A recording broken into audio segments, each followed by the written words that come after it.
All right, so have you seen the headlines lately? It's pretty hard to miss, right? The stock markets, like globally, are just getting hammered. Yeah, it's definitely eye-catching. It is.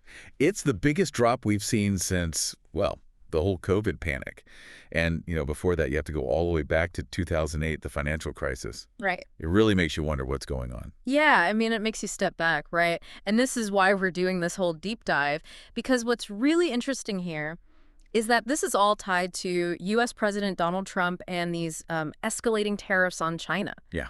That's really the heart of this. It's not just numbers on a screen, though. It can really impact everyone through this whole interconnected global economy. Absolutely. And that's what we're going to try to figure out with you today. We've got some great commentary. We've pulled some excerpts from a BBC newscast discussion. Oh, excellent. They had some BBC business editors on, and also a Financial Times columnist who also, interestingly, heads up King's College. So it's, some smart people trying to figure this out. Yeah, some informed voices. Exactly. So then the question really becomes for all of us, for, you listening, what are the immediate but also the long-term consequences of these tariffs? And we're going to try to cut through all the, financial jargon Right. to really understand how this could touch you in your day-to-day life. That's it. That's the mission here today. What do you need to know? Okay. So let's jump right in and talk about what's happening right now. Yeah. I mean, the markets, they're in chaos. Yeah. Simon Jack from the BBC, he called it, and I quote, a plunge. And he's not kidding. I mean, he pointed out that the Hong Kong Hang Seng Index fell 13%. Wow. In one day. Yeah, that's not a blip. That's not just a little, oh, we had a bad day. That's a statement. That's a huge drop. Absolutely. And it's all tied to these threats from President Trump about even tougher tariffs on Beijing. And by tougher, I mean, we're talking tariffs exceeding 100%. Yeah, more than doubling the costs. Think about that. That's going to send shockwaves through the global markets. So it really highlights how vulnerable everything is. When protectionist policies come into play like this, it has tangible, immediate effects. Yeah, and the big question on everyone's mind, is this the start of a recession? Right. I mean, are we heading into something even bigger? Well, and I think major investment banks are taking this pretty seriously, right? Like Goldman Sachs and JP Morgan, they've reportedly increased their assessments of that likelihood. Yeah. So that's something to watch. And of course, economists look at certain indicators, right? The price of copper, for example, oil prices, even how banks are doing, big international banks like HSBC and Standard Chartered, and those have been trending downwards. Yeah. That's just some real underlying stress. Looks like the alarm bells are ringing. Yeah, the real world economic distress behind these market drops, it's tangible. And Simon also pointed out how volatile everything is right now. Do you remember that report? Yeah. It turned out to be fake news. Right. About a possible 90-day pause on tariffs. Uh-huh. But it excluded China. Right. So the markets, they jumped up on that, right? That little glimmer of hope. Right. And then Trump comes out and says, no, that's not true. And they crash right back down again.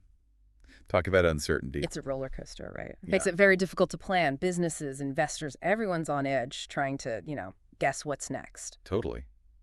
So let's turn to the UK.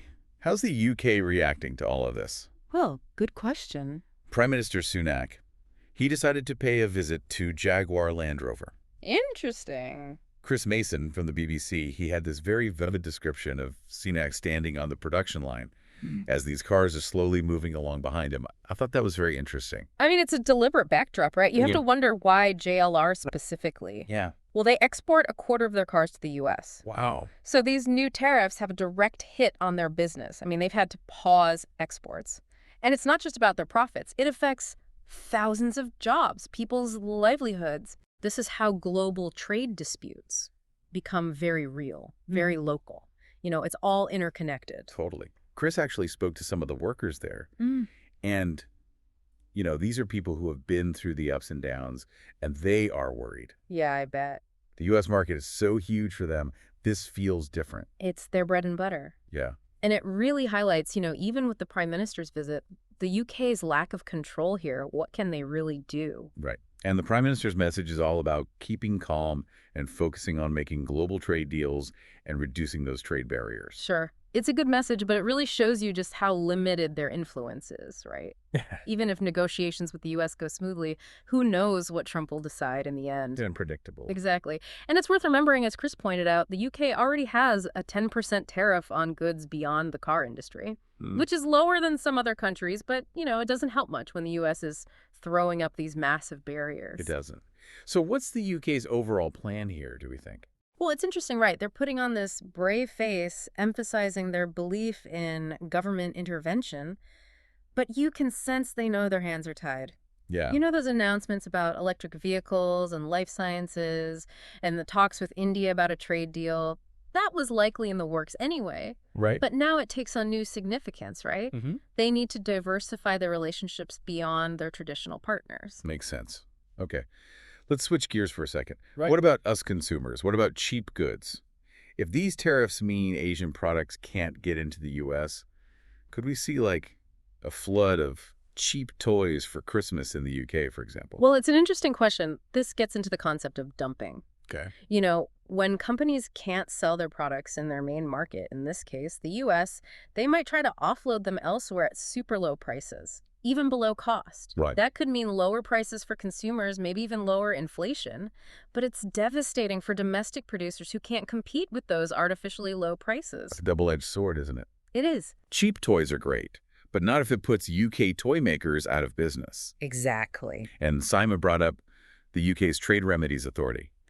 They're the ones who investigate these dumping cases. Right. They've seen it before, especially with steel. Yeah, China's a massive steel producer, and sometimes they just flood other markets with cheap steel, which really hurts local producers. Right. So going back to your question about cheap toys, the government is definitely watching for that. They know companies might try to dump goods in the UK, and they'll probably respond with measures they've used before, like in the steel industry, like quotas, to limit how much can be imported. Right. So quotas are limits on the amount that can be imported. Yeah. That's different from the tariffs we've been talking about, which are taxes. Exactly. Okay. They want to prevent what's basically unfair competition. Okay. Back to the U.S.-China trade war, though. Yeah. What's the latest there? Well, Trump's rhetoric, as Simon puts it, is very forceful. He's on social media saying things like, it all has to change, with 3 exclamation points, for emphasis. And he's not all talk. He's really pushing for those tariff increases, even going beyond 100%. Yeah, it's getting serious. But why is he so fixated on this? Well, I think a key thing to understand is this fundamental imbalance in the U.S.-China trade relationship. Okay. China sells way more to the U.S. than the U.S. sells to China. So the U.S. is buying more from China than it's selling back. Exactly, creating a big trade deficit for the U.S. Right, so the U.S. is in the red, essentially. Right, and that's at the heart of Trump's argument. He says it's unfair. Exactly. And Simon talked about how American corporations are all about maximizing shareholder value, right? So for a lot of companies, that's meant finding the cheapest place to make their products, which often means China. It helps their profits, and arguably, it keeps prices down for American consumers. Yeah. It's ingrained in the American capitalist system. Right, but it's hurting American jobs, Yeah. potentially. Potentially. So you've got this interesting dynamic. China has a lot to lose because they sell so much to the U.S., Right. but American consumers have also gotten used to those lower prices. They have. And here's another thing that's changed. In the beginning, it was mostly cheaper stuff coming from China, clothing, toys, Right. But now China's moved up. They're making more sophisticated goods, things like electronics, machinery. Their economic and military power has grown too, and that worries people in the U.S. I see. So it was okay when they were the world's factory for cheap stuff. Right. But now they're competition. Exactly. Simon even called this whole trade war a proxy war I apply. between the 2 biggest economies. Wow. It's not just about trade deficits anymore. It's about who controls the future. Exactly. So back to the UK for a moment.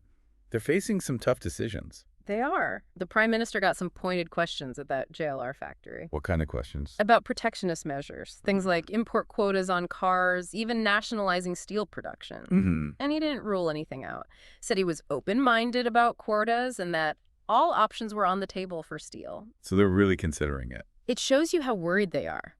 There's this fear of a flood of cheap Chinese cars coming in. Like from companies like BYD. Exactly. They could undercut UK car companies. And then there's the situation with British Steel in Scunthorpe. Right. It's not looking good.